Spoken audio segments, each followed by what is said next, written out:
আমার মা বোনেরা, মায়েরা, বোনেরা, আপনারা যারা এসেছেন দয়া করে একটু শুনে যান। কুল হুয়াল্লাহ সূরা রাতে যখন ঘুমাবেন অজু করে ঘুমাবেন, বেঅজুতে ঘুমাবেন না। মা বোনদের বলি, স্বামীর সংসারে উন্নতি হয় কার কারণে জানেন? শুনে নিন। স্ত্রীর ইবাদতের কারণে স্বামীর সংসারে উন্নতি হয়, আর স্ত্রীর ইবাদত না করার কারণে স্বামীর সংসারে অভিশাপ পড়ে যায়, অবনতি হয়, লস যায়। কি ভাবলেন? নারীর মর্যাদা নেই? আল্লাহ রসুল বলেছেন, যে সংসারে স্ত্রী আল্লাহওয়ালা, নামাজি, পরেজগার, স্বামীর প্রতি ভক্তি শ্রদ্ধা সম্মান রাখে, শ্বশুর শাশুড়ির প্রতি ভক্তি শ্রদ্ধা সম্মান রাখে, ওই বাড়িতে আল্লাহর রহমত ঝরে ঝরে পড়ে। জোরে বলো। এজন্য বাবা আপনাদের বলে যাচ্ছি, মা বোনদের বলছি, মায়েরা, বোনেরা, আজ আপনাদের সঙ্গে আপনাদের প্রসঙ্গে অনেক কথা বলবো, যে কথাগুলি একটু দয়া করে শোনার চেষ্টা করুন। মা, আমি ভাবতে পারিনি এত মানুষ হবে। আমি ভেবেছি হয়তো কিছু অল্প মানুষ থাকবে, এত মানুষ। আলহামদুলিল্লাহ, রাস্তা প্যাকটাপ হয়ে গেছে, আলহামদুলিল্লাহ।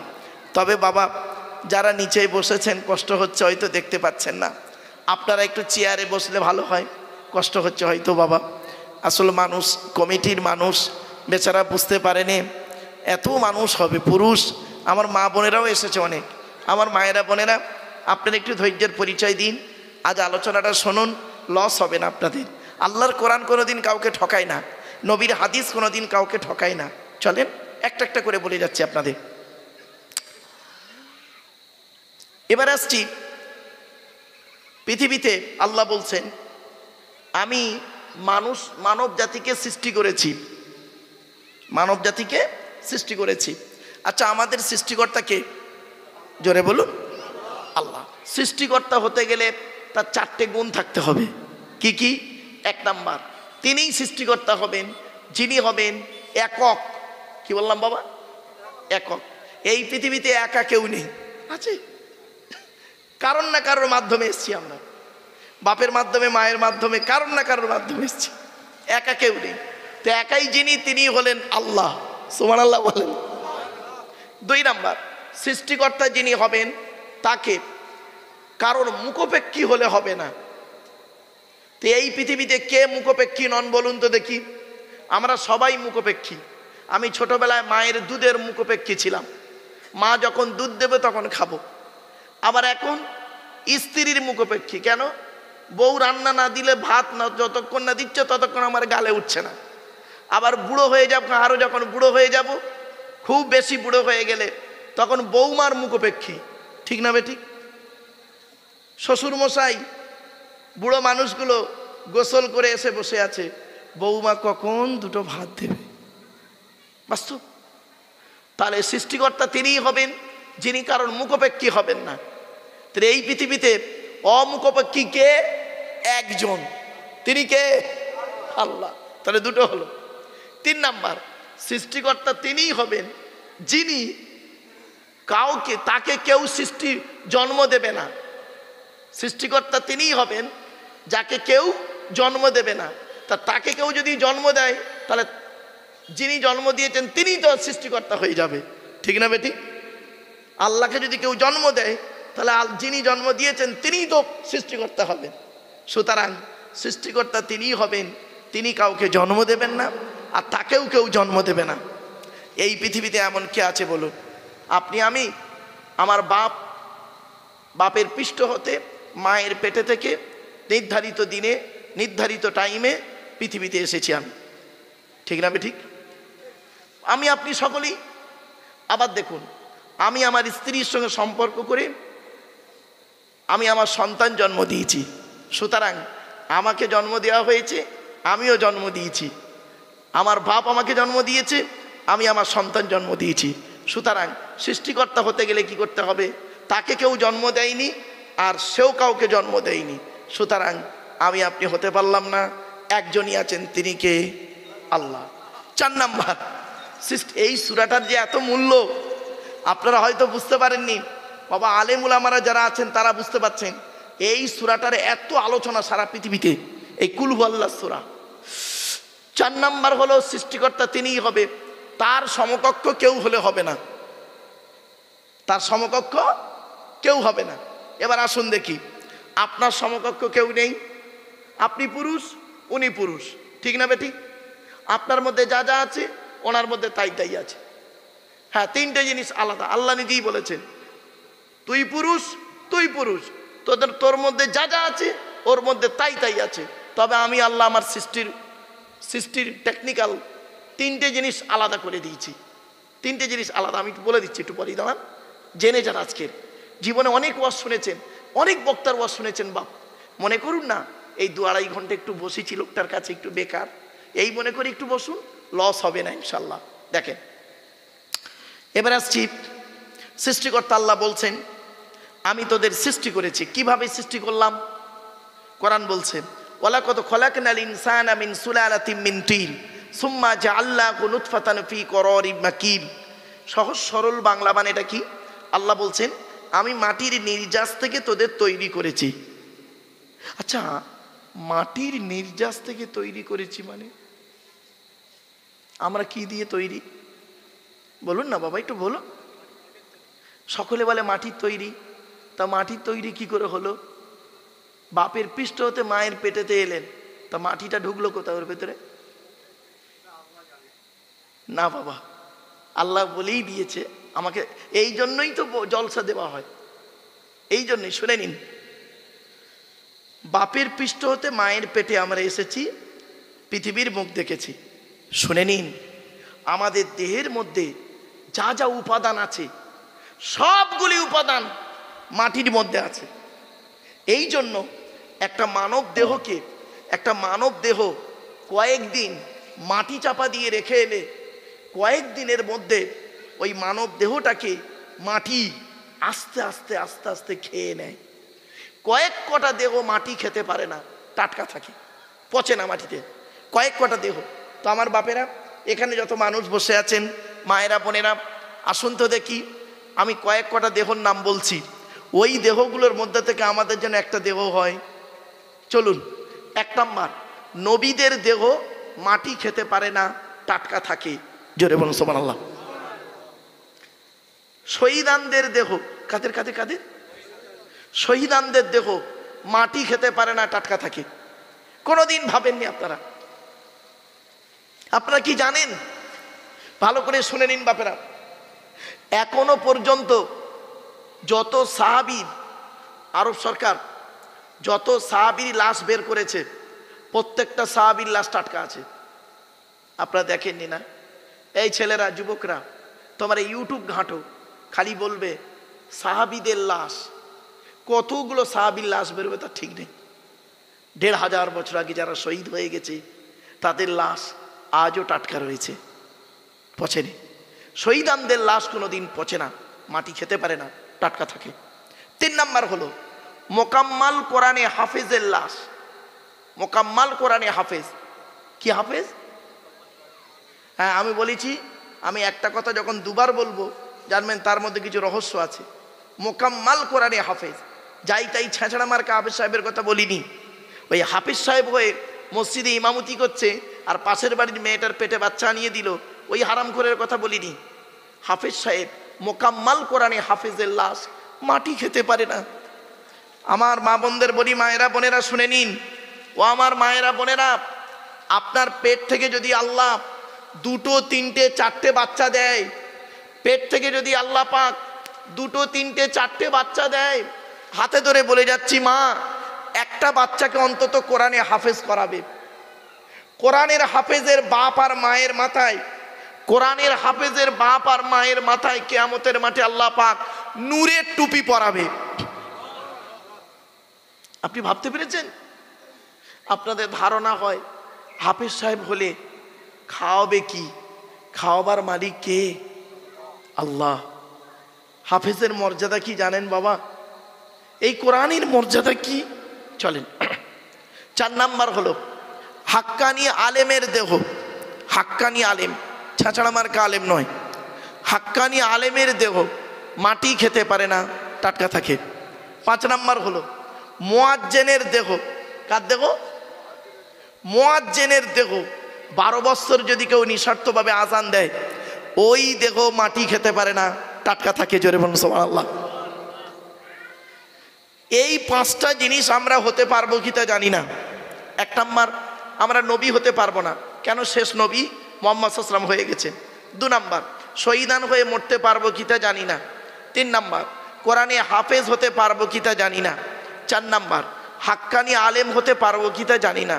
4 নাম্বারও কেটে গেল। 5 নাম্বারটা কি বলেছি? মুয়াজ্জিন। বাবা মসজিদ একটা, তা মসজিদে মুয়াজ্জিন কটা হয়? একটা। তাহলে হয়েই গেল তো। তাহলে আমরা কি বেকার? না, শুনে নিন। 6 নাম্বারটা আমরা প্রত্যেকেই হতে পারবো। মা বোনেরা শুনে নিন, প্রত্যেকেই আমরা 6 নাম্বারটা হতে পারবো ইনশাল্লাহ। কি? হালাল খানেওয়ালা মানুষের দেহ। কি বললাম বাবা? হালাল খানেওয়ালা মানুষের দেহ মাটি কোনো দিন খেতে পারে না। এজন্য আপনাদের আমি বারে বারে বলে যাচ্ছি, বাবা হালাল খাবার খান, সুদ কারবার বন্ধ করে দিন। ঘুষ কারবার, সুদ কারবার, জুয়া খেলা, লটারির টিকিট কাটা, গাঁজা খাওয়া, সাট্টা খেলা, তারপরে এই যে পৃথিবীতে যত সুদের কারবার বেরিয়েছে, বিভিন্ন নাম দিয়ে বেরিয়েছে, শুনে নিন। সুদের সর্বনিম্ন হারাম নবী বলেছেন, আমি বলিনি বাবা, আমারে ভুল বুঝবেন না। নবীজি বলেছেন সুদের সর্বনিম্ন হারাম হলো মায়ের সঙ্গে ব্যভিচার করা। নাউজুবিল্লাহ বলুন। ছি ছি ছি, কত নিকৃষ্ট পাপ কাজ সুদ খাওয়া। আমার মা বোনদের বলি, মা কবরে শুতে হবে, কবর কাউকে ছাড়বে না। মনে রাখবেন, এ জীবনের কোনো দাম নেই, এ দেহের কোনো দাম নেই। এই দেহ যদি কবরে টাটকা থাকে তবেই দাম। আর যদি মাটি খেয়েই নিল, তা দেহের কি দাম রইল? বাড়ি থেকে ভাববেন। চলো এবার আসছি, আল্লাহ বলছেন মাটির নির্যাস থেকে তোদের তৈরি করেছি। বাপ আর মায়ের মিলনের মাধ্যমে ওই পানিটাকে আমি তোর মায়ের পেটের ডাইসে সুন্দর করে রেখে দিয়েছি। আর কি করেছি? সুম্মা খলাকনাল নুতফাতা আলাকাতান ফাখলাকনাল আলাকাতা মুদগাতান ফাখলাকনাল মুদগাতা ইযআমান ফাকাসাউনাল ইযআমা লাহমা সুম্মা আনশানাহু খালকান আখর ফাতাবারাকাল্লাহু আহসানুল খালিকিন। ও বাবা, ওইটা একটু তুলে দাও বাবা। হ্যাঁ হ্যাঁ বাবা, বাবা একটু রাস্তা দিয়ে দাও, বেচারা যাতে অসুবিধা যেন না হয়।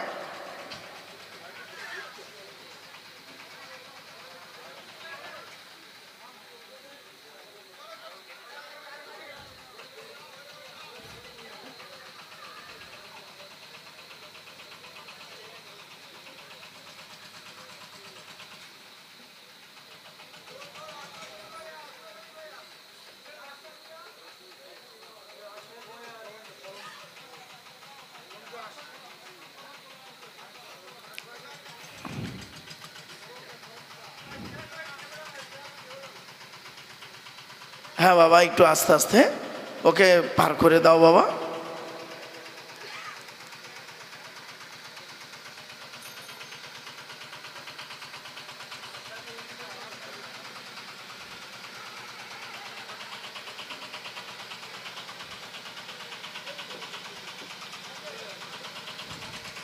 দরুদ শরীফ। আল্লাহুম্মা সাল্লি আলা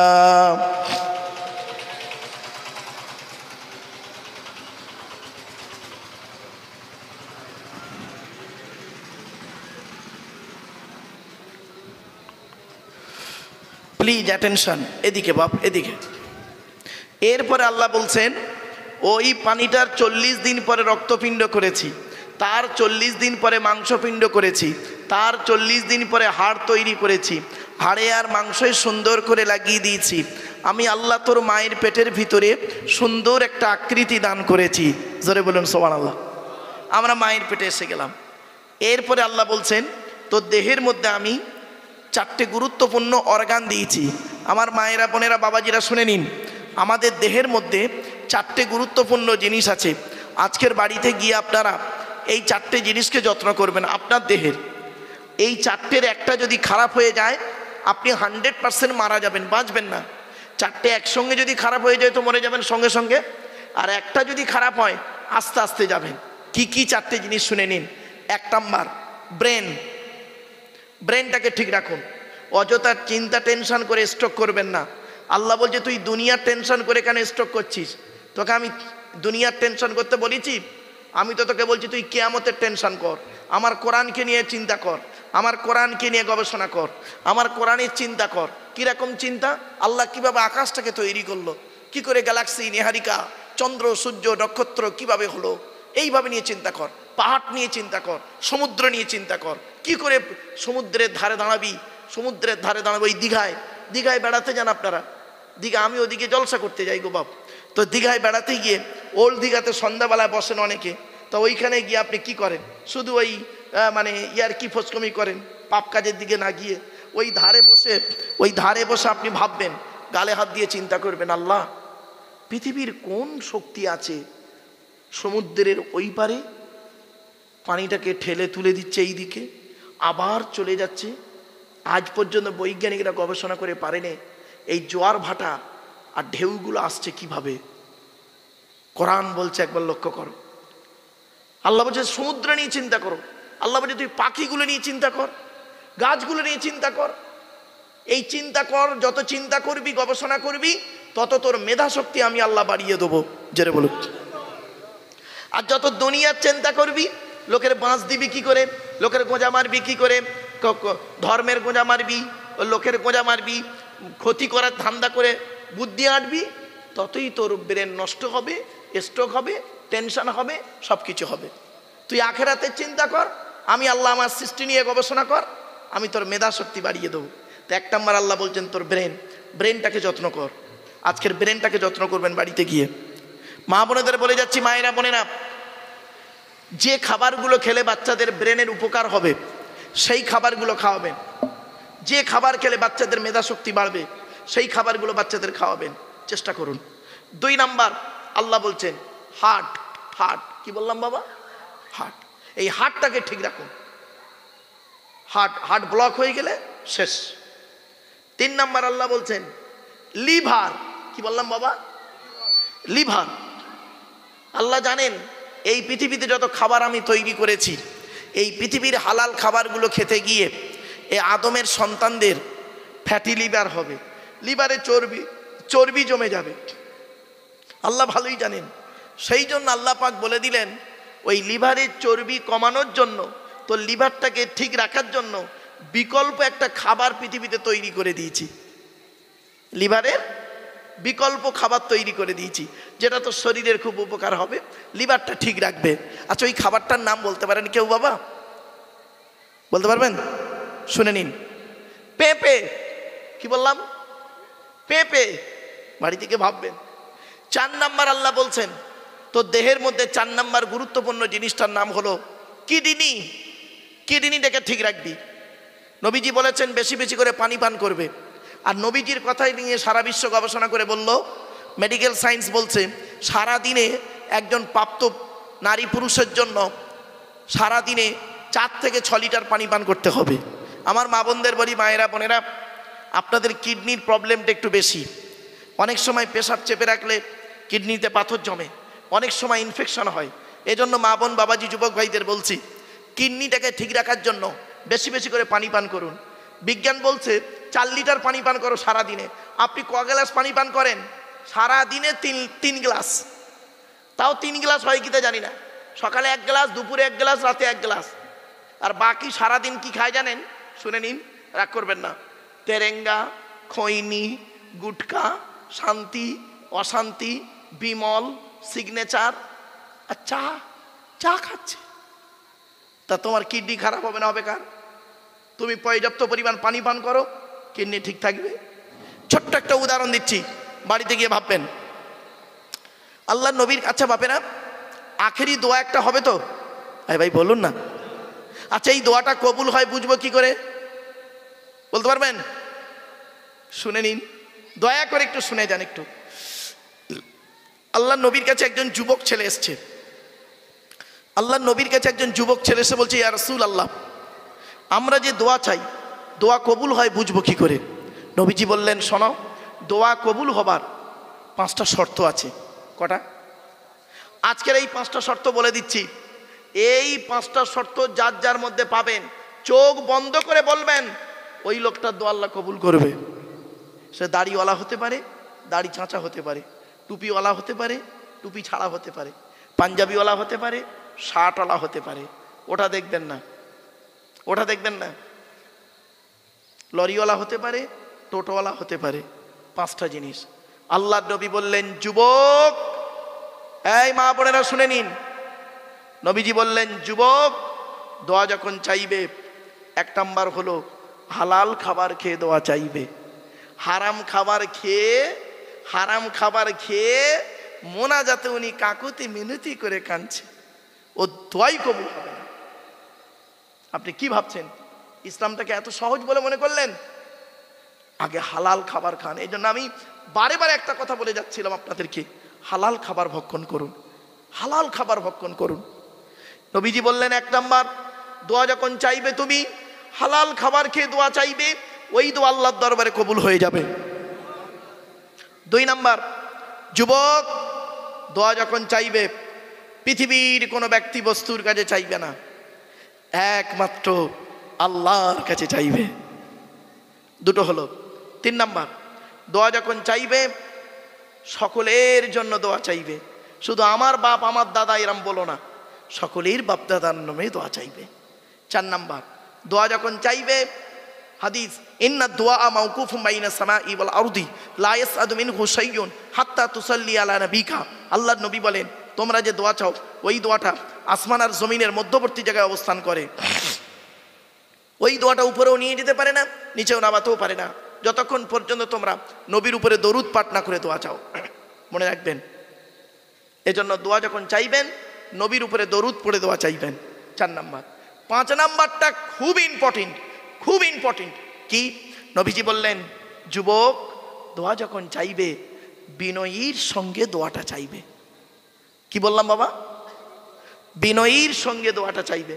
অনেকে দেখবেন মোনাজাত করছে, আমার দিকে তাকান, আমার দিকে তাকান, মোনাজাত করছে, আমার হাতের দিকে দেখুন, মোনাজাত করছে, রব্বানা যালামনা আনফুসানা ওয়া ইল্লাম তাগফির লানা ওয়া তারহামনা লানাকুনান্না মিনাল খাসিরিন লা তাকনাতু মির রাহমাতিল্লাহ ইন্নাল্লাহা ইয়াগফিরুয যুনুবা জামিআ ইন্নাহু হুয়াল গফুরুর রহিম ফাবিদ আমরি ইলাল্লাহ ইন্নাল্লাহা বাসীরুম বিল ইবাদ। তেল মালিশ করছে, গাঁট ভাঙছে, হাত মোচড়াচ্ছে, ছি ছি। ছোট্ট একটা উদাহরণ দিচ্ছি, দোয়া মানে ভিক্ষা। কি কি? আচ্ছা, আপনি যখন মানুষের কাছে ভিক্ষা চান, কিভাবে চান বলুন আপনারা? মানুষের কাছে যখন ভিক্ষা চায়, কি করে চায়? মাথাটা নত করে দেয়, হাতটা বিনয়ীর সঙ্গে পেতে দেয়। ঠিক না বে ঠিক? হাতটা বিনয়ীর সঙ্গে পেতে দেয় আর মাথাটা কি করে? নত করে ভিক্ষা চায়। আমার আল্লাহ বলে, এই মানুষের কাছে ভিক্ষা চাইছে, দেখ হাতটা বিনয়ীর সঙ্গে পেতে দিল, মাথাটা নত করে ভিক্ষা চাইলো, আর আমি সৃষ্টিকর্তা হলাম, মালিকের মালিক, আমার কাছে ভিক্ষা চাইছে, দেখ অভদ্রর মতো, অভদ্রতা ভেতর দিয়ে এসে আমার কাছে ভিক্ষা চাইছে। খবরদার নয়, মা বোনদের বলে যাচ্ছি, বাবাজি যুবক ভাইদের বলে যাচ্ছি, বেয়াদবের সঙ্গে মোনাজাত করবেন না। বলে যাচ্ছি আজকে, বেয়াদবের সঙ্গে 1 ঘন্টা ধরে মোনাজাত করার থেকে আদবের সঙ্গে 2 মিনিট মোনাজাতটাই যথেষ্ট। ঠিক না বেঠিক? অতএব মোনাজাত যখন হবে 2 মিনিটের মধ্যে মোনাজাত হবে, চিন্তার কোনো কারণ নেই। আপনারা ধীর স্থিরভাবে চেষ্টা করবেন মোনাজাতে সামিল হবার। চলে না, গিয়ে যাচ্ছে। এরপরে আল্লাহ বলছে, বান্দা শোন, এই পৃথিবীতে আল্লাহর একটা ঘর আছে। ঘরটার নাম কি? আরে ভাই বলুন না। মসজিদ। আমি কেন জিজ্ঞাসা করছি জানেন? এর মধ্যে একটা রহস্য আছে। এই রহস্যটা বুঝতে পারলেই আপনাদের ব্রেনটা খুলে যাবে। দেখুন, আচ্ছা বাবা, আপনাদের এই গ্রামে মসজিদ আছে তো? হ্যাঁ, আর জুম্মা মসজিদ, তাই তো? আচ্ছা, জুম্মার দিনে কোনো মুসলিম যুবক ছেলে সাদা পায়জামা পাঞ্জাবি পরে, সাদা টুপি পরে, জুম্মার দিনে ছেলেটি মসজিদে জুম্মার নামাজ পড়তে উঠেছে, প্রচুর পরিমাণ বাংলা মদ খেয়ে। কি মদ? বাংলা মদ খেয়ে ছেলেটা মসজিদে উঠেছে জুম্মার নামাজ পড়তে। আপনারা তাকে সর্বপ্রথম কি করবেন? বলুন। ঘাট ধাক্কা মেরে বের করে দেবে। ছেলেটি বের হতে না চাইলে মারধর দিয়ে বের করে দেবেন। বাহ, চলুন। ছেলেটার অপরাধ মদ হারাম খাবার, মসজিদ পবিত্র স্থান, হারাম খাবার খেয়ে পবিত্র স্থানে উঠেছে, তাই তাকে বের করে দিলেন। বের হতে চাইল না, মেরে বের করে দিলেন। সত্যি কত ভালো মানুষ আপনারা। বাবা, মদখোরকে মসজিদ থেকে মেরে বের করে দিলে আর সুদখোরটাকে মসজিদের সেক্রেটারি বানিয়ে দিলে, এরই নাম ধর্ম? মদখোরটাকে মেরে বের করে দিলে আর সুদখোরটাকে মসজিদের সেক্রেটারি বানিয়ে দিলে। এই জন্য বলে যাচ্ছি আপনাদের, আল্লাহ কোরআনে বলেছেন যাকে তাকে মসজিদের দায়িত্ব দেবেন না, সেক্রেটারি, সভাপতি, কমিটি যাকে তাকে করবেন না। কোরআনে আছে যাদের মধ্যে 5টা গুণ থাকবে তারাই মসজিদের দায়িত্ব নেবে। বলবো? হ্যাঁ, শুনে যান। আজকের কোরআনের কোথায় লেখা আছে আমি রেফারেন্সটা বলে দিচ্ছি, মানে করে বলে দিচ্ছি। কোরআনের 10 নম্বর পারার 8 নম্বর পৃষ্ঠার 9 নম্বর লাইনে, সূরার নাম সূরা তাওবার 18 নম্বর আয়াতে আল্লাহ বলছেন ইন্নামা ইয়ামুরু মাসাজিদ আল্লাহ। আল্লাহ বলছেন মসজিদ আমার ঘর। আল্লাহ বলছেন মসজিদ ওয়ান্নাল মাসাজিদা লিল্লাহি ফালা তাদউ মা আল্লাহি আহাদা। আল্লাহ বলছেন মসজিদ আমার ঘর। আমার ঘরের দায়িত্ব কে নেবে? যারা আমার ঘরের দায়িত্ব নেবে তাদের কমসে কম 5টা গুণ থাকতে হবে। কটা? 5টা গুণ আজ বলে যাচ্ছি, শুনে নিন। আল্লাহ বলছেন, আমি বলিনি, আমি বাংলা অনুবাদ করার কাজ করছি। আল্লাহ বলতেন ইন্নামা ইয়ামুরু মাসাজিদ আল্লাহ মান আমানা বিল্লাহ। মসজিদের দায়িত্ব সেই লোকটাই নেবে, 1 নম্বর যে ব্যক্তি 100% আল্লাহকে বিশ্বাস করবে। কত পার্সেন্ট? 100%। এখন যদি আপনাদের আমি বলি আপনারা আল্লাহকে 100% বিশ্বাস করেন, আপনারা বলবেন হ্যাঁ, বাস্তব হ্যাঁ বলবেন। একটু পরীক্ষা করে দেখে নিন। আপনি তো এখানে বললেন 100% আল্লাহকে বিশ্বাস করি, মুখে বললেন, আর কাজে দেখানোর সময় কেন অর্ধেক অর্ধেক করে দেন, 50% করেন কেন? উদাহরণটা দিই। আপনার স্ত্রীর পেটে বাচ্চা, ডাক্তারকে দেখিয়েছেন বারুইপুরের একজন ডাক্তার বলেছে তোর বইয়ের পেটের বাচ্চা হবে নর্মালে। আপনি জিজ্ঞাসা করলেন স্যার নর্মালে বাচ্চা হলে কত টাকা খরচা? ডাক্তার বলল 20,000 টাকা। 20,000 টাকা, জাস্ট ধরে নিই 20,000 টাকা। তা আপনি করলেন কি, ব্যাংকে আছে আপনার 50,000 টাকা। আপনার নামাজের কোনো দরকার হয়নি, রোজারও কোনো দরকার হয়নি। আপনার ধারণাটা কি? ডাক্তার তো বলেই দিয়েছে আমার বইয়ের পেটের বাচ্চা নর্মালে 20,000 টাকা খরচা, ব্যাংকে আছে 50,000 টাকা, 30,000 টাকা থাকবে, 10,000 টাকায় সেলিব্রেট করব বাচ্চার জন্যে, 20,000 টাকা ব্যাংকে থাকবে। নামাজ পড়ার দরকার নেই, আল্লাহর টাকার দরকার নেই। আল্লাহ বলছে ঠিক আছে তোর ডাকতে হবে না। দেখে নে কি হয়। হঠাৎ 10 মাস 10 দিন হয়ে এসছে, বইয়ের পেটের বাচ্চা প্রসব বেদনা ছটফট করছে। আপনি ডাক্তারকে ফোন করলেন, স্যার আমি অমুক পেশেন্টের স্বামী বলছি, বলো স্যার আমার বইয়ের পেটের পেন উঠেছে, আমি কি করব? ডাক্তার আপনাকে বলো অমুক নার্সিংহোমে নিয়ে চলে এসো। ডাক্তারের এখানে নিয়ে চলে গেলেন। যাওয়ার পর রাত গভীর যত হচ্ছে কিছুই খবর হচ্ছে না। কিছুক্ষণ পরে ডাক্তার বেরিয়ে বলছে, জানিস তোকে বলেছিলাম নর্মালে বাচ্চা হবে, এখন যা পজিশন, মাথাটা উপরের দিকে আছে আর ঠ্যাংটা বেঁকে আছে, এই মুহূর্তে একটা অপারেশন করতে হবে আর সিজারও করতে হবে। ও তখন বলছে স্যার টোটাল মোট কত টাকা খরচা? তো ডাক্তার বলে ধরে নে 1 লাখ টাকা। ওর ব্যাংকে আছে কত আর বাকি কত? এবার আল্লাহ ডাকছে রব্বানা জালামনা আনফুসানা, হুজুর দোয়া করো। কেন দোয়া করবে কেন? একদিন তো একবারও ডাকিসনি। তো যাই হোক, কান্নাকাটা করছে। কান্নাকাটা করার পর ভোরের বেলা, শুনে নিন, ভোরের বেলা যখন ডাক্তার করেছে কি, ও কিন্তু নার্সিংহোমে বসে আছে বেঞ্চিতে, নার্সিংহোমের বেঞ্চিতে বসে আছে। ভোরের বেলা ডাক্তার করেছে কি, ওটি থেকে বেরিয়ে বলছে তোর কপাল খুব ভালো জানিস। কেন স্যার? তোর বইয়ের পেটের বাচ্চা নরমালে হয়েছে আর একটা বেটা ছেলে হয়েছে। ও তখন কি বলছে শুনবেন, স্যার আপনি ছিলেন বলে আমার বউ বাচ্চা বেঁচে গেছে, নইলে মরে যেত। এই যে বুঝতে পারলেন না? এখানেই তো বসে বললেন আমরা আল্লাহকে 100% বিশ্বাস করি, আর ওইখানটাকে অর্ধেক অর্ধেক করলেন কেন? এত সোজা ওয়াজ, আমার ওয়াজ শুনতে গেলে একটু ব্রেনের দরকার বাপ। কেন বলেছিলাম? এই জন্যই বলেছিলাম। এজন্য সর্বদাই যখন কোনো কাজ করবেন, জলসা কমিটিকে সকলকে বলে যাচ্ছি বাবা, আল্লাহ কোরআনে বলেছেন ইজা আযামতা ফাতাওয়াক্কাল আলাল্লাহ, বান্দা তুমি যখন কোনো কাজ করবে পৃথিবীর কোনো ব্যক্তি বস্তুর উপরে ভরসা করে কাজে নামবে না, একমাত্র আল্লাহর উপরে ভরসা করে কাজে নামবে। ইন্নাল্লাহা ইউহিব্বুল মুতাওয়াক্কিলিন, যারা আল্লাহর উপরে ভরসা করে কোনো কাজে নামে আমি আল্লাহ তাদের অত্যন্ত ভালোবাসি। বাপেরা, এই জলসা যখন শুরু হয়েছিল আমি আসার কয়েক মিনিট আগে একটু বৃষ্টির ওয়েদার এসেছিল না বাবা, তাই দেখে কমিটির ছেলেরা মন ভেঙে গেল।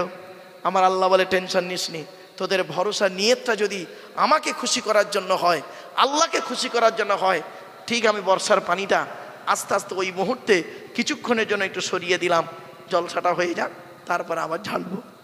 অসুবিধা হচ্ছে আপনাদের? সবে এক ফোঁটা পড়েছে, মাইকলা প্লাস্টিক নিয়ে চাপা দিচ্ছে, ওর টেনশন স্বাভাবিক। চলুন, এজন্য আমি বলছি বাপেরা, আল্লাহর প্রতি ভরসা রাখুন।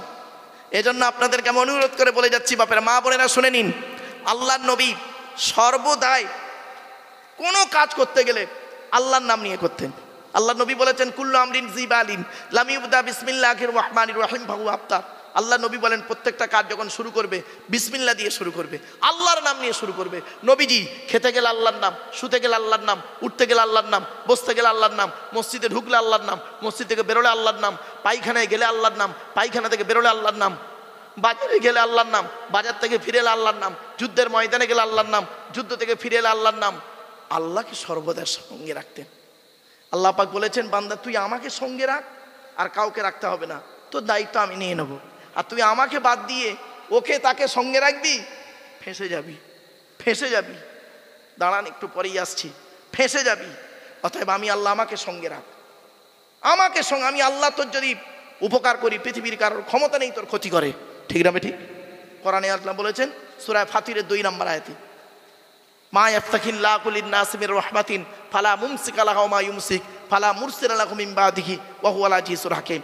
আল্লাহ পাক বলছেন আমার রহমতের দরজা যদি কারোর জন্য খুলে দিই, পৃথিবীর কোনো ব্যক্তির ক্ষমতা নেই ওই দরজা বন্ধ করে। আর আমার রহমতের দরজা যদি কারোর জন্য বন্ধ করে দিই, পৃথিবীর কোনো ব্যক্তির ক্ষমতা নেই দরজা খুলে দেয়। সুতরাং আমি আল্লাহ তো তকদিরে যেটা রেখেছি ওটাই হবে, ওর কমও নয় বেশিও নয়। চলুন, এতক্ষণ আমি আল্লাহ সম্পর্কে আপনাদেরকে সংক্ষিপ্ত ধারণা দিলাম।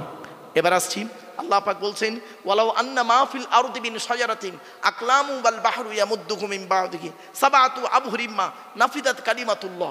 সূরা লোকমানে আল্লাহ পাক বললেন পৃথিবীর সমস্ত বৃক্ষগুলোকে যদি তোরা কলম বানাস, সমুদ্রের পানি নিয়ে কালি তৈরি কর, আর কালি আর কলম নিয়ে যদি আমার প্রশংসা লিখতে শুরু করিস, লিখেও শেষ করতে পারবি না।